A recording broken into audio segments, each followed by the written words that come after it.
So I have one other fun one that I want to tell you about. So are you aware of the team integration in, it's not Teams, the team integration. So there's an ESPN integration. I have to look up the exact name of it. But essentially you define which teams you care about. And like ESPN reports scores on literally everything. So I don't think I could do our high school team, but I follow the Phillies because I live near Philadelphia. I follow the Eagles. I follow the Flyers, and I follow Penn State football. And when one of those teams scores, it detects it. I have a strip of LED lights underneath our counter in the kitchen, which you can see in the living room. And it flashes red for the Phillies, green for the Eagles, blue for Penn State. And it just, flashes like 10 times. And so like, even if you're not watching a game, you're sitting there and it's like, oh, Phillies just scored.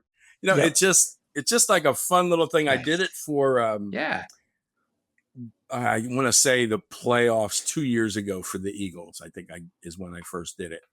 And, we had friends coming over and it just makes it fun, and it's, again, someone took the time to write this thing.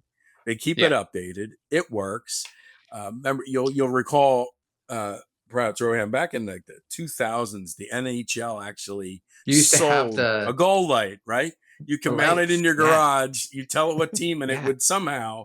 That's exactly what I was thinking of just when you said that, right? And that was going to be my next thing. It's like, oh, it's like one of those things. Exactly, and so you can absolutely make one, but this is any flashable color changing light bulb you have, you can, I've been thinking about doing one in my office because I spend a lot of time up here, but it's just, again, it's just fun, right?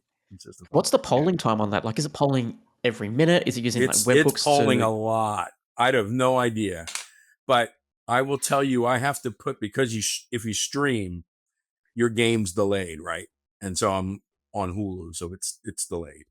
And I had to put a delay in there because we just got rid of cable probably a year ago. Had to put a delay in there, like 30 seconds. Give me some time. But even then, it doesn't always. We'll get ahead of it, right? And so I'll get a flash over here. It's like, darn, which is great if you're, if you want to know, it's a good thing, right? So but it must hammer. So I don't know what's behind it. Maybe there's a webhook that they can register for a team. I don't know. I never thought to ask, but I hope they're not hammering the ESPN API. But I mean, it's been there a couple of years, and ESPN parent doesn't care. Yeah.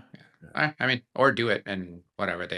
ESPN's not poor, so no. And you figure all of our phones are doing that, right? I mean, if you follow a team, you can get live updates on your lock screen, so they're already doing it. So they got to be used to that's what I was going to say. The infrastructure is there. It's only in, I mean, we're talking NHL. It's only in their advantage to be able to provide that data for people, right? Because it's otherwise, honestly, you're letting your fan base down to some extent, right? And it's like, if I can't follow, and you got to figure there's probably 10 people in the world like me, right? So it's not like there's 100,000 people installing this this little thing and doing it. Even if there was, but to your point, it's like, you have your phone apps, you have your whatever, right? And that all makes a difference, right? And if it's just tapping into that same data source, then it should be negligible, right?